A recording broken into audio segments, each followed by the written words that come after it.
अब मैं आपको बताता हूं कोप्लेनर के बारे में कि 3 वेक्टर्स या ज्यादा वेक्टर्स कैसे कोप्लेनर होते हैं, उसकी पहले बता देते हैं। कहता है decomposition of vectors in a plane. Decomposition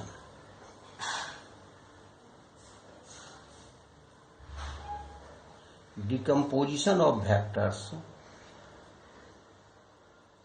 in a plane, एक प्लेन में किस प्रकार से जैसे देखे करते हैं। देखो कहता है coplanar, let vector a vector b are two non zero जो कि जीरो नहीं है, नॉन कोप्लेनर कैसा है, non collinear vectors, non zero है और नॉन कोलिनियर है, then every vector are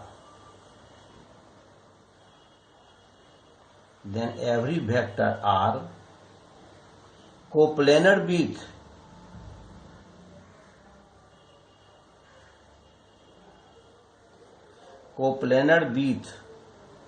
vector a and vector b. A and b are non zero non collinear vectors.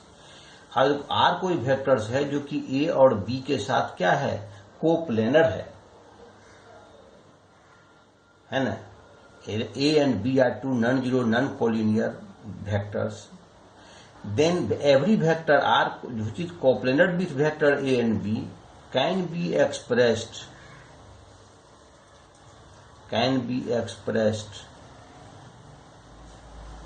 as a linear combination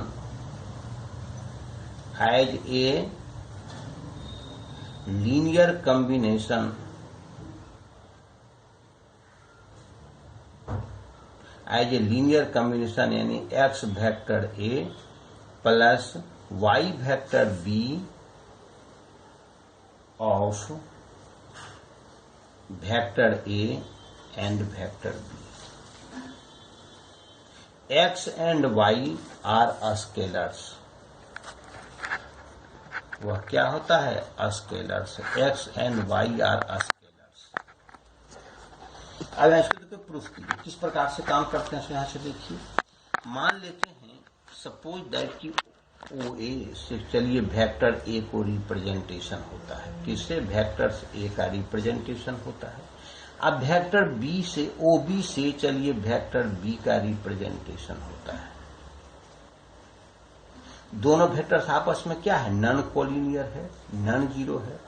अगर कोई vector are होता हो जो कि vector are अगर होता हो जो कि कोप्लेनर है, एक ही इसी प्लेन में लाई करता हो, जिस प्लेन में वेक्टर ए और वेक्टर बी होता हो उसी प्लेन में लाई करता हो, तब देखिए हमको क्या होता है, किस प्रकार लीनियर कॉम्बिनेशन इसको हम एक्सप्रेस कर सकते हैं। मान लेते हैं कि आर जहां खत्म होता है, मान लीजिए ओपी वेक्टर है, तो पी से ओबी के पैरेलल एक लाइन ड्रॉ करते हैं जो कि ओए को एम पॉइंट पर काटती है, और ओए के पैरेलल यहां से फिर लाइन ड्रॉ करते हैं जो इसको एन पॉइंट पर काटती है। तब ओए वेक्टर इज ए, इसीलिए ओएम वेक्टर क्या हो जाएगा, ओएम को अगर वेक्टर रूप में लिखेंगे तो क्या होता है, एक्स इंटू वेक्टर ए, यानी some scalar multiple of vector a. तब न दोनों वेक्टर आपस में कोलिनियर होंगे। इसी प्रकार से ओएन वेक्टर अगर हम अप्लाई करते हैं तो ओएन वेक्टर क्या हो जाएगा, y इंटू वेक्टर बी, क्योंकि दोनों वेक्टर आपस में कोलिनियर हो जाएगा।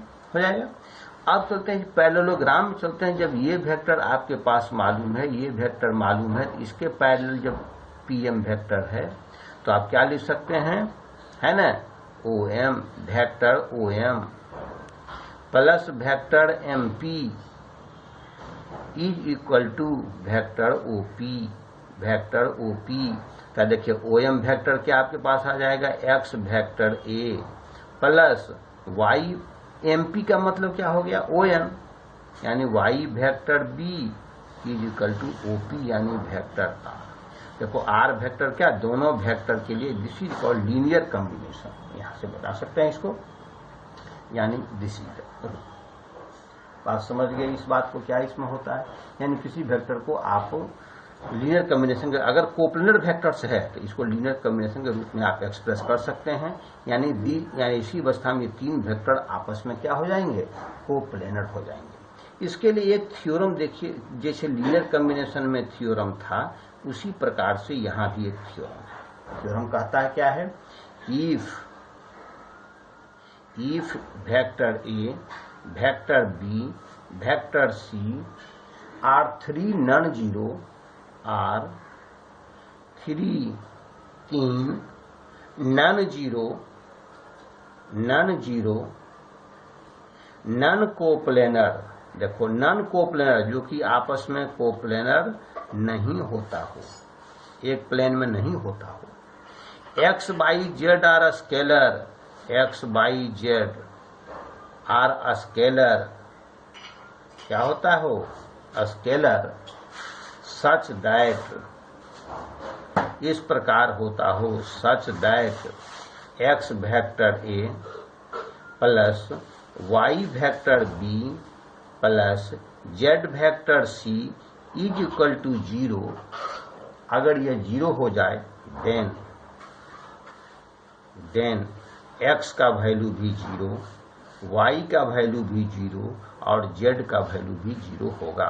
ठीक उसी लीनियर कॉम्बिनेशन की तरह ये भी है, यानी कि अगर इस फॉर्म को, अगर कोई तीन वेक्टर्स होता हो, अगर तीनों, अब सोचिए यहां से, अगर तीनों वेक्टर नॉन कोप्लेनर है, मतलब एक प्लेन में नहीं है, तो एक्स वाई जेड तीनों के वैल्यू क्या होंगे, जीरो। अगर ये कोप्लेनर है तो एक्स वाई जेड आपस में जीरो नहीं होगा। इस चीज को समझिए।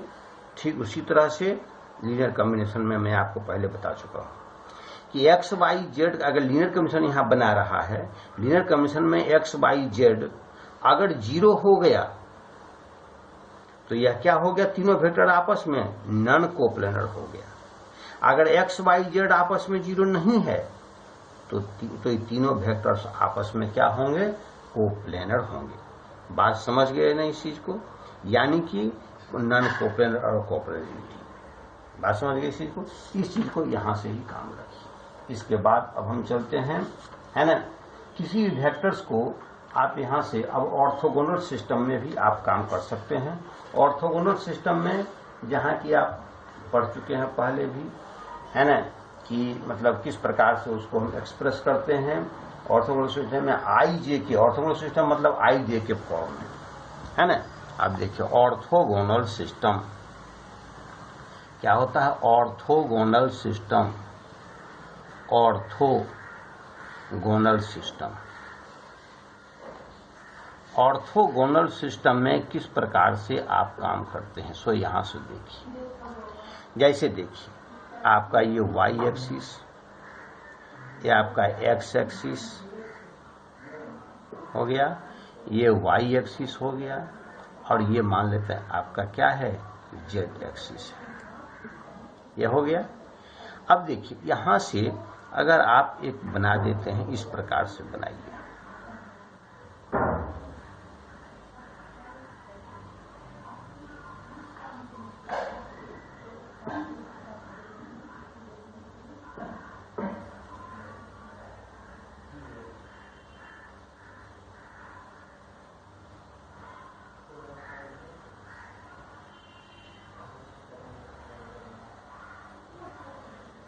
देखिए इसको आप ओरिजिन मानिए। ओरिजिन है, एक्स एक्सिस के डायरेक्शन में अगर आई यूनिट वेक्टर अगर काम करता हो, वाई एक्सिस के डायरेक्शन में अगर जे यूनिट वेक्टर काम करता हो, जेड एक्सिस के डायरेक्शन में के यूनिट वेक्टर काम करता हो, जो कि आई जे के आप फिजिक्स में भी, फिजिक्स वाले सर भी पढ़ा चुके हैं, काम करता हो। अगर यह ओ ए लेते हैं, ओ ए है ना, ओ बी और ओ सी, अगर ओ ए का वैल्यू मान लेते हैं, ओ ए बराबर सपोज लेते हैं एक्स, ओ बी बराबर मान लेते हैं वाई, और ओ सी बराबर मान लेते हैं जेड, तब ओ ए वेक्टर क्या हो जाएगा, ओ ए वेक्टर आपके पास क्या हो जाएगा, ओ ए वेक्टर हो जाएगा x इंटू आई वेक्टर्स। कैप अगर कभी नहीं पड़ता हो तो आप समझ लीजिएगा आई जे के ऊपर कैप है। ओ बी वेक्टर क्या हो जाएगा, यहां से ओ बी वेक्टर आपके पास कितना हो जाएगा, y इंटू जे वेक्टर, जे यूनिट वेक्टर, और ओ सी वेक्टर आपके पास क्या हो जाएंगे, z into k unit vector. ये सभी यूनिट वेक्टर आई जे के यूनिट वेक्टर है। जैसे देखिए यहां से ये डिस्टेंस है x और यूनिट डिस्टेंस को आई वेक्टर से हम रिप्रेजेंट करते हैं, तो एक्स डिस्टेंस को, एक्स लेंथ को कितने से करेंगे, एक्स आई वेक्टर से रिप्रेजेंट करेंगे, क्योंकि मैग्नीट्यूड उसका केवल मल्टीप्लाई हो जाएगा, डायरेक्शन तो सेम रहेंगे। इसी प्रकार O B equal to y, तो ओ अगर यहां से लेकर के यहां तक के यूनिट वेक्टर को अगर यूनिट वेक्टर से रिप्रेजेंट करते हैं यूनिट डिस्टेंस को, तो वाई डिस्टेंस को वाई जे वेक्टर से रिप्रेजेंट करेंगे। इसी प्रकार से अगर इतना ओ से यहां तक के डिस्टेंस को यूनिट डिस्टेंस को अगर के यूनिट वेक्टर से रिप्रेजेंट करते हैं तो ओ सी बराबर जेड है, तो जेड डिस्टेंस को कितने से करेंगे, जेड इंटू के वेक्टर से रिप्रेजेंट करेंगे, यानी इस प्रकार से रिप्रेजेंटेशन हो जाता है। अब यहां से देखिए, अगर ये पॉइंट ए बी सी को आपने ले लिया, अगर आप मान लो चलो लेते हैं डी, तो देखो यह vector O C, this is vector parallel to ये वेक्टर, ये हो गया, तो ये वेक्टर पैरेलल टू दिस। ये वेक्टर कितने आपके हो गए, ये यहां से इस वेक्टर को अगर लेंगे, ये vector A D vector parallel to O C, यानी z into k unit vector आपके पास हो गए। यह वेक्टर हो जाएगा कितना, x into i unit vector आपके पास हो जाएगा। तो आप इसको एडी वेक्टर को अगर कंसीडर करते हैं तो एडी वेक्टर कितने निकल जाएंगे, आपको देखो ओडी वेक्टर क्या हो जाएगा, ओडी वेक्टर ओडी बराबर आपके पास आ जाएगा वेक्टर ओ ए, है ना, और plus vector AD, vector AD, यानी ओडी वेक्टर कितने आपके पास निकल जाएंगे, x i plus z k, x i plus z k निकल जाएगा। अब देखिए ये वेक्टर आपके पास कितना है, बीजे, बीजे वेक्टर है, बी वाई जे वेक्टर है, वाई जे वेक्टर्स है, तो यह भी देखो डीपी आपके पास क्या हो जाएंगे, वाई जे वेक्टर्स हो जाएगा, वाई चूंकि इसके पैरेलल है ये वाई जे वेक्टर्स हो जाएगा, तो डीपी मेरे क्या जाएगा, डीपी वेक्टर्स कितना हो जाएगा, डीपी वेक्टर्स कितना हो जाएगा, वाई इंटू जे यूनिट वेक्टर्स हो जाएगा। अब देखो तो ओपी वेक्टर्स क्या हो जाएगा, ओपी वेक्टर को अगर यहां से रिप्रेजेंट करेंगे तो ओपी वेक्टर क्या हो जाएगा, ट्रायंगल लॉ को अगर हम अप्लाई करते हैं तो ओपी वेक्टर मेरे कितने हो जाएंगे, ओपी वेक्टर आपके पास हो जाएगा vectors OD, vector OD plus vector DP, plus vector DP. अब देखिए ओडी वेक्टर आपके पास में है x i plus z vector k plus y vector j, यानी कि जे पर, के पर और आई पर यूनिट वेक्टर लगाते हैं, यानी लिखेंगे ओपी वेक्टर। अगर इस पॉइंट का आप यूं समझिए, अगर इस पॉइंट का कोऑर्डिनेट अगर मान लो मेरे पास होता है एक्स वाई जेड होता हो कोऑर्डिनेट, तो ओपी वेक्टर, इसको वेक्टर फॉर्म हम किस प्रकार से लिखते हैं, कोऑर्डिनेट सिस्टम में आएगा तो x i plus Y J plus z के is the position vectors of orthogonal systems of any point. कोई पॉइंट का क्या होता है, यह position vector of any point in orthogonal system, this is called position vectors. यह क्या कहलाता है, position vectors, position vector, position vector है ना, of A point, of A point, किसी पॉइंट का पोजीशन वेक्टर इन और space, position vector of A point in orthogonal system. Orthogonal system में इसका पोजीशन आप मालूम कर सकते हैं, ऑर्थोगोनल सिस्टम। समझ गए इस बात को कि ऑर्थोगोनल सिस्टम में किसी पॉइंट का पोजीशन आप कैसे इवेल्युएट करते हैं, दो पॉइंट को मिलाने वाली लाइन का पोजीशन कैसे आप अप्लाई करते हैं, यानी position of a line, position of line joining point, position of, position vector of a line joining 2 points,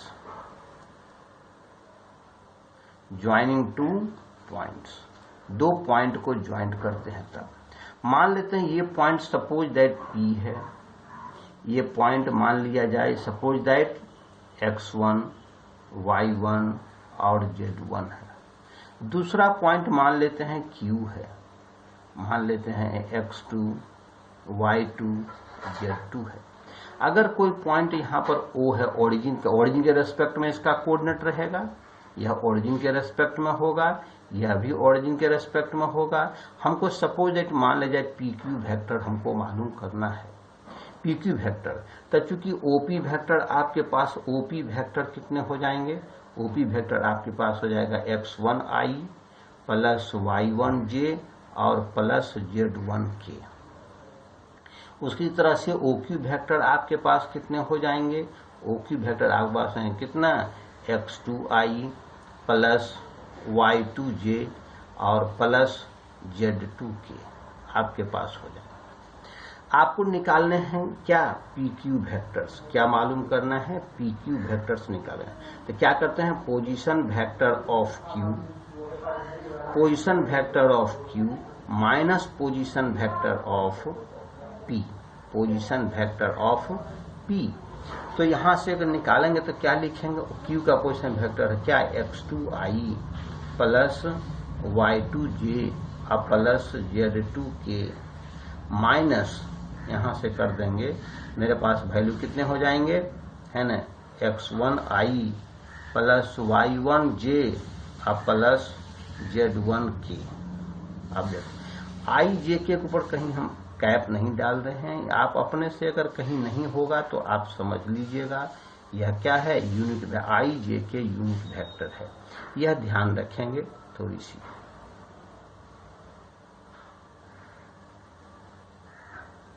subtract करेंगे तो मेरे पास वैल्यू होंगे x2 माइनस x1 इंटू आई प्लस है ना y2 minus y1 into j plus z2 minus z1 into k. This is your क्या, position vector of a line. यानी दोनों coordinate को आप क्या कीजिए, सब्ट्रैक्ट कर दीजिए और आई जे के फॉर्म में आप लिख डालिए, this is your position vectors. अब देखिए इसकी अगर मैग्नीट्यूड अगर निकालनी हो, जैसे मैग्नीट्यूड में भी अगर बात करते हैं, मान लेते हैं जैसे पीछे में भी अगर ओपी की मैग्नीट्यूड अगर हम मालूम कर लेते हैं, ओपी की मैग्नीट्यूड अगर हम निकालते हैं, ओपी वेक्टर की मैग्नीट्यूड यानी कितना लंबा है, तो क्या लिखते हैं x square plus y square और प्लस जेड स्क्वायर का under root. This is your magnitude of OP. यह क्या होता है, magnitude.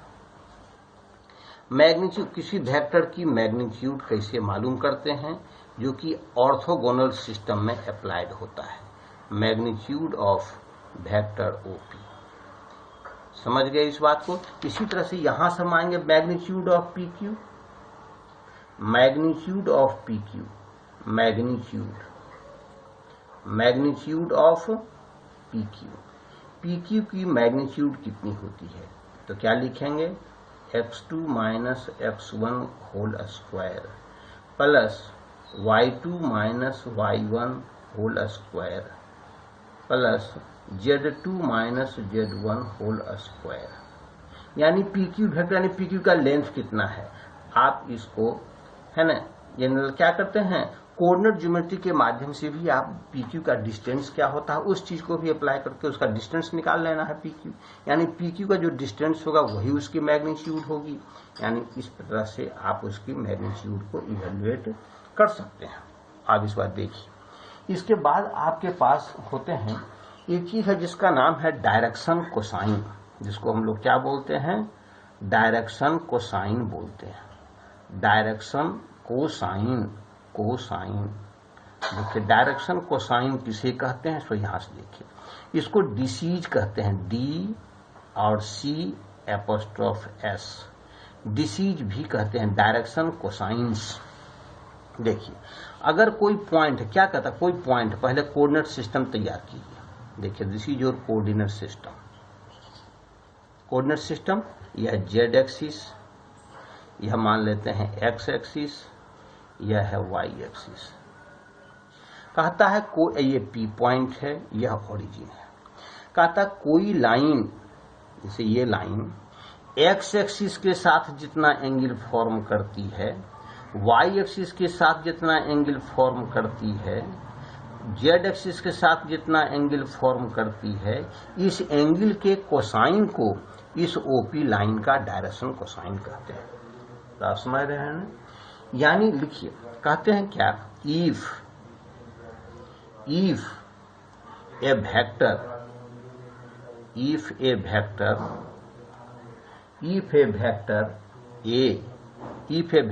PQ, if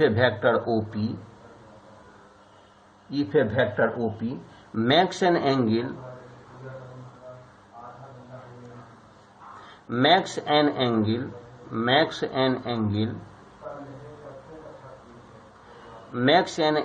alpha, beta and gamma with positive direction of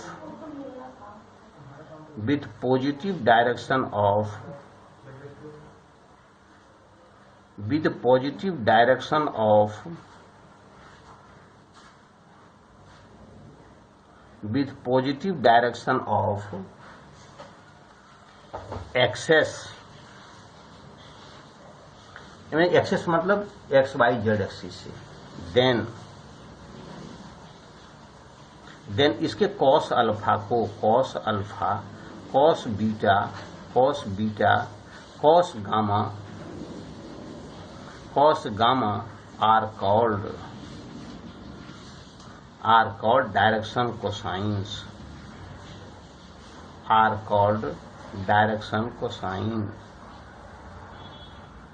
direction cosine, इसको क्या बोलते हैं, डायरेक्शन कोसाइंस कहते हैं, डायरेक्शन कोसाइन कहा जाता है इसको। अब यहां से डायरेक्शन कोसाइंस कहते हैं इसको। अब यहां से देखिए, अगर P पॉइंट का कोऑर्डिनेट मान लेते हैं एक्स वाई जेड होता हो, तब OP वेक्टर क्या लिखाएगा, यहां से OP वेक्टर क्या लिखेंगे, OP वेक्टर लिखेंगे XI प्लस YJ और प्लस ZK लिखेंगे, यूनिट वेक्टर सब देते चलेंगे, यूनिट वेक्टर हो गया। तो यह लाइन यहां से अगर कोऑर्डिनेट सिस्टम से अप्लाई करते हैं तो ओपी के डिस्टेंस को लेट कीजिए, ओपी का डिस्टेंस क्या होता है, ओपी डिस्टेंस यानी कि ओपी की मैग्नीट्यूड को अगर मान लिया जाए, सपोज दैट इसको आर वेक्टर से रिप्रेजेंट करते हैं, तो आर वेक्टर की क्या होगी, मैग्नीट्यूड होगी, यानी इसकी मैग्नीट्यूड होगी x square plus y square, नहीं x square plus y square plus z square under root, इसकी मैग्नीट्यूड हो जाएगी। तो अब यहां से देखिए, लेट दिस इज क्या, वेक्टर आर इसकी मैग्नीट्यूड है, वेक्टर आर। अब यहां देखिए, यहां जब परपेंडिकुलर ड्रॉ करते हैं तो ओए डिस्टेंस क्या होता है, यह हमेशा एक्स होगा। इसी प्रकार से ओबी डिस्टेंस क्या होगा, ओबी अगर लेते हैं दिस इज डिस्टेंस वाई होगा। तो हम यहां से अगर चलते हैं कॉस अल्फा को अगर हम लेते हैं तो कॉस अल्फा बराबर क्या, बेस बाय हाइपोटेनस, यानी एक्स बाय क्या, magnitude of r, magnitude of r. Cos gamma, cos beta क्या होता है, cos beta is equal to y by magnitude of r. अब कॉस गामा क्या होता है, cos gamma is equal to z by mod r, z by mod r. इसको cos alpha को generally हम लोग एल से रिप्रेजेंट करते हैं, कॉस बीटा को एम से रिप्रेजेंट करते हैं, कॉस गामा को एन से रिप्रेजेंट करते हैं। दिस इज योर क्या, l m n are called the direction cosine. So क्या, इसीलिए हम लोग जनरली भाषा में एल एम और एन को क्या कहते हैं? LMNR डिसीज यानी डी डायरेक्शन कोसाइंस कहा जाता है इसको। हमेशा डायरेक्शन कोसाइन को L, M और N से ही रिप्रेजेंट करते हैं। इस बात को ध्यान रखेंगे, डायरेक्शन कोसाइन है क्या।